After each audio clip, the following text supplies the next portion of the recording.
If you've followed this channel in any way, it is probably quite obvious that I like fighting games. Enough so that I've been fortunate enough to make a career out of them, through video creation and, more importantly, competitive commentary, on top of being a competitive player that did quite well for himself once upon a time.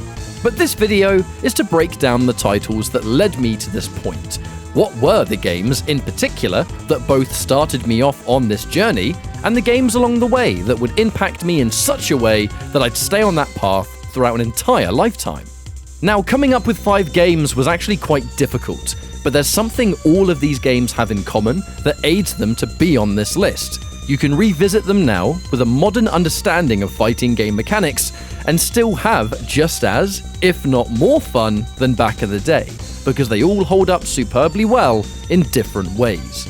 I love these games more now than ever, and this is why today's video is all about my top 5 favorite fighting games of all time.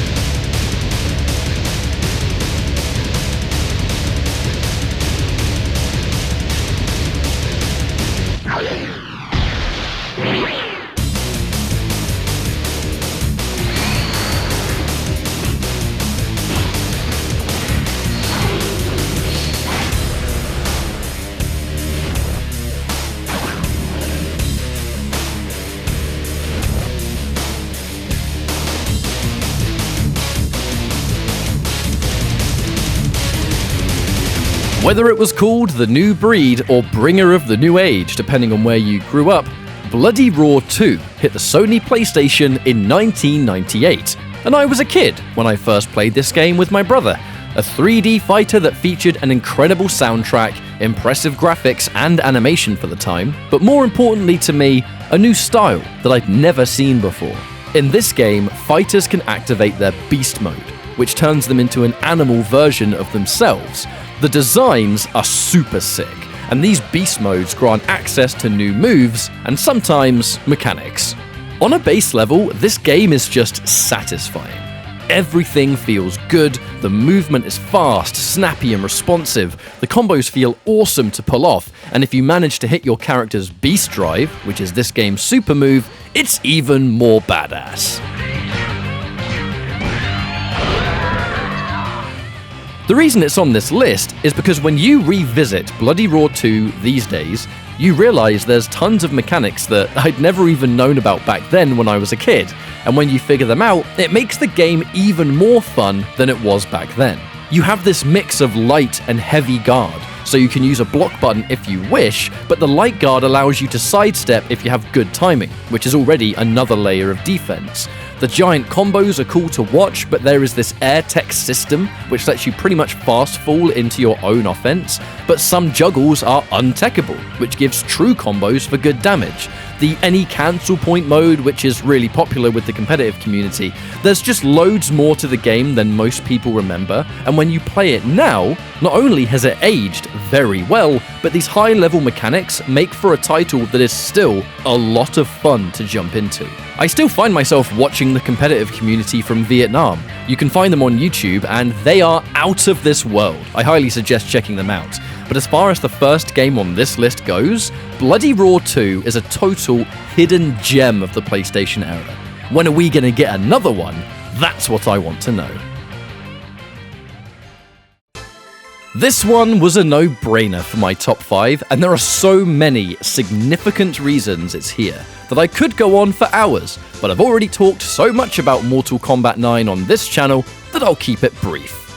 I was already a lifelong fan of Mortal Kombat by the time this game released in 2011, but what MK9 did was spark that passion a step beyond, and not only expand on Mortal Kombat as a franchise in many good ways, but it really set off what we now know as the Netherrealm fighting game community that competes in events to this day. On a base level, MK9 retold the story of the classic games in a new format. You had the Challenge Tower, the Crypt, all of these wonderful new designs and mechanics that made you really feel like you were finally playing a Mortal Kombat game with competitive in mind, which meant the game itself was far deeper when it comes to what characters were capable of. Look, it's far from balanced, I'll be the first person to admit that, but looking back and no longer playing MK9 in tournaments, you kinda just roll with the broken stuff instead of getting frustrated with it. This game kickstarted my personal competitive journey, and although my tournament success mostly belonged to Mortal Kombat X, this game started everything for me. And not just in tournaments, but many of my best friends were met through this game. The career I've had in the games industry all stems from the connections I made along the way. This game changed my life, and I'm not exaggerating when I say that. MK9 is what I consider the ultimate Mortal Kombat experience. An amazing roster, deep move lists, modes for days if maybe tag is your jam, the story mode, the new designs. It had everything that we wanted after not having a true Mortal Kombat game for many years, and that is why this game is in my personal top 5. I'm going to be honest with you, it was a hard call over which game I'd put into my top 3, MK9 or Street Fighter EX2+. Ketchup, what the hell are you doing putting a Street Fighter game over MK9? Look, put the pitchforks down and let me explain why. As a child with not much fighting game experience, we picked this game up. I can't even remember where it was. Now, we didn't know anything about it. We'd never played Street Fighter before. We even thought the movie was canon until we played this game and realized that everything was different. But that didn't stop the game from making a lasting impact on me that is actually more prominent now than it was back when I first played it for sure. Street Fighter EX2+ was developed by Eureka with guidance from Capcom, but this game was so far apart from your traditional Street Fighter game that it did develop a unique fan base of those that would support what Eureka was doing with fighting games in general. So much so that years and years later, we have stuff like Fighting EX Layer, which contains all of the original Eureka characters that were playable on the EX series back in the late 90s. Some EX Layer fans may notice a bunch of videos that I made for it because I am one of those fans. EX2+ is my purest example of a game that you'd grow up with, but when you revisit it with a modern understanding of fighting games is an incredible experience, and that's for a number of reasons. A god-tier soundtrack, amazing roster, the usual stuff that makes a fighting game good back then, but one mechanic alone sets this game apart, and that is XL. XL is a tool that everyone in the game has, with an immediate startup, and it lets you make whatever combos you want in the time frame. It has invulnerability as it starts up, and you can hold your first attack button down to make sure it comes out on frame 1. This mechanic is the backbone of EX2+, and oh my word is it satisfying and fun to use. You have combo options, it's an anti-air, it's a reversal, you can convert with it. Everyone can do it, and if someone excels at a bad time, you can counter-excel into your own godlike combo. Trust me when I say, it's the best part of the game. You find yourself playing a basic fighting game on the first layer, but once XL comes into the mix, the experience is ridiculous. And I still play this game regularly to this day, having way more fun than I ever did as a kid. Seriously, go and watch any of the Japanese EX gods play this game and tell me that it's not utterly ridiculous in the best possible way. The final note I'll say, and why it's in my top 3, was that I can safely say that it's revisiting this game that began my fascination with older fighting games with deep mechanics. It's a huge passion of mine now, and this is the game that started that passion. Why do you think I cover old legendary fighting games on this channel now? We have EX2+ to thank for a large part of that.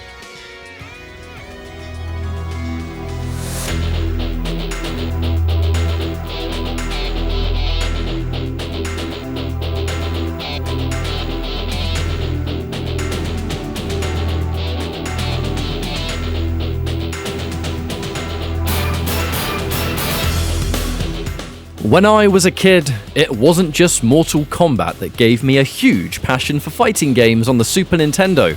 There was the legendary Killer Instinct, released after the arcade version, as you might expect, But although this was one of my all-time favourite games anyway, it was years later, as a young man, when I finally managed to play the arcade version, and that is where I started to deep dive into it, where it's not only my second favourite fighting game of all time, but probably my second favourite video game ever made. This game blew my mind in so many ways. The soundtrack by Graham Norgate and Robin Beanland is still my all-time #1 video game soundtrack. Even more impressive because, believe it or not, it was their first piece of music they'd put together for Rare in the first place. Imagine Killer Instinct as your first piece of video game music. Insane, right? Aside from the top-tier audio, you had cutting-edge graphics, a ridiculously intricate combo system for the time, which actually has a lot more to it than most even realised, a diverse roster of interesting characters, a unique take on the finishing move idea that could seamlessly work into the gigantic combos that Killer Instinct is known for. I was always just in awe of a team that were pretty much gold at everything they touched, and their first ever attempt at a fighting game during a time where competition was fierce is even more impressive that it became one of the most fondly remembered franchises in the entire genre. It's Killer Instinct Revisited that cements it as a top pick for me, as the meta of the game is based around all of the high-level mechanics not so immediately known to you. The fact combo breakers are not only much harder to perform in this one, but do significant damage to the attacker and grant you an extra set of special moves or combo options. The air combos that every character has while being situational are really important at high level, and if you have combo breaker attacks stocked, can turn an air-to-air into basically a half-life sequence, combos being more restrictive than the modern KIs, which requires a bit more matchup knowledge. Basically, playing a fondly remembered game to the next level and having more fun with it than ever. That's what I'm all about, and Killer Instinct is specifically responsible, alongside Mortal Kombat, for why I adore fighting games as much as I do today. Don't even get me started on the fact that there is a super competitive community for Killer Instinct 1 on both the Super Nintendo and arcade versions over in South America that take this game to the absolute limit. That's a story for another time though. I'm looking at you, Starsex.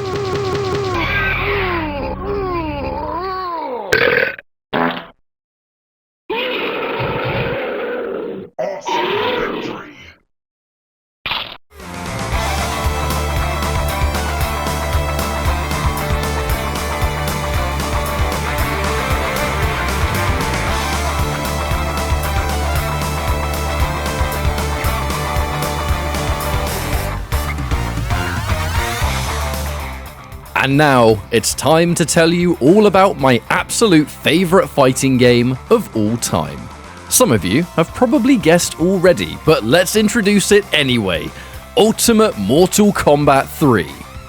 The first fighting game I ever played, and one that would start me on my journey of the genre for many years to come. There are so many reasons why Ultimate MK3 is my favourite of the bunch, and let's just go over as many as I can, because to me, this is everything that I love in a single title. The game was so far apart from its previous two titles mechanically. The combo system alone, which began in a more limited way in vanilla MK3, was refined in Ultimate, and at a high level these options simply grew, thanks to the introduction of relaunches, which I learned at length thanks to Sector having some practical ones. The run button and the combos combined took an MK experience unlike we'd ever played before, and it was just like, wow, this is how it is now, and it's great. The roster was perfection. Aside from Johnny Cage, Baraka and Raiden, pretty much everybody was here. These legendary characters that would become the backbone of the entire franchise. The combination of humans, outworld, ninjas, cyborgs, all of the, I guess, archetypes that would simply expand as the new games would release. But this game gave so much character to each fighter, both in backstory and, more importantly to me, playstyle. Yes, there's tons of palette swaps, but discussions around saving memory back in the 90s aside, the characters did play extremely different to one another, besides Human Smoke, who was just Scorpion but better. My introduction to this game was MK3 Vanilla on Super Nintendo, and I'd never seen anything like it.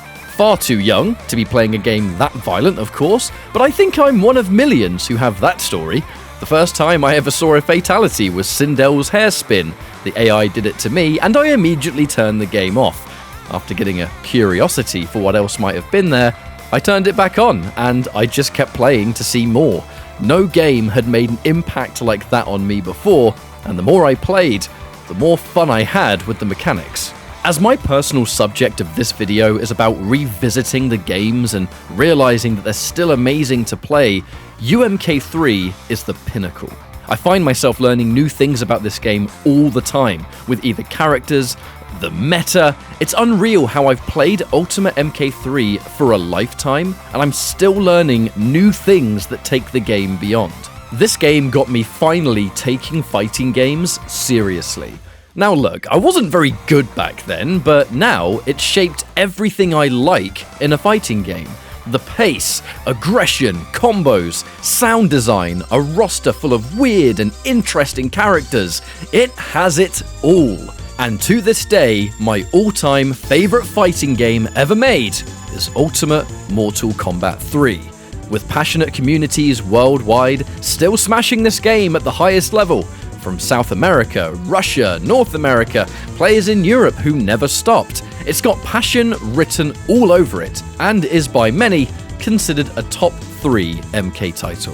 For me, nothing does it better. And that wraps up my top 5 fighting games of all time. I've never really made a video like this before, but fighting games are so significant to me, and some of those games might not have been what you expected. I figured it would be a nice time to revisit my past and really highlight the collection of games that got me where I am today. Thank you so much for watching, stick around for more content to come, and I will see you next time.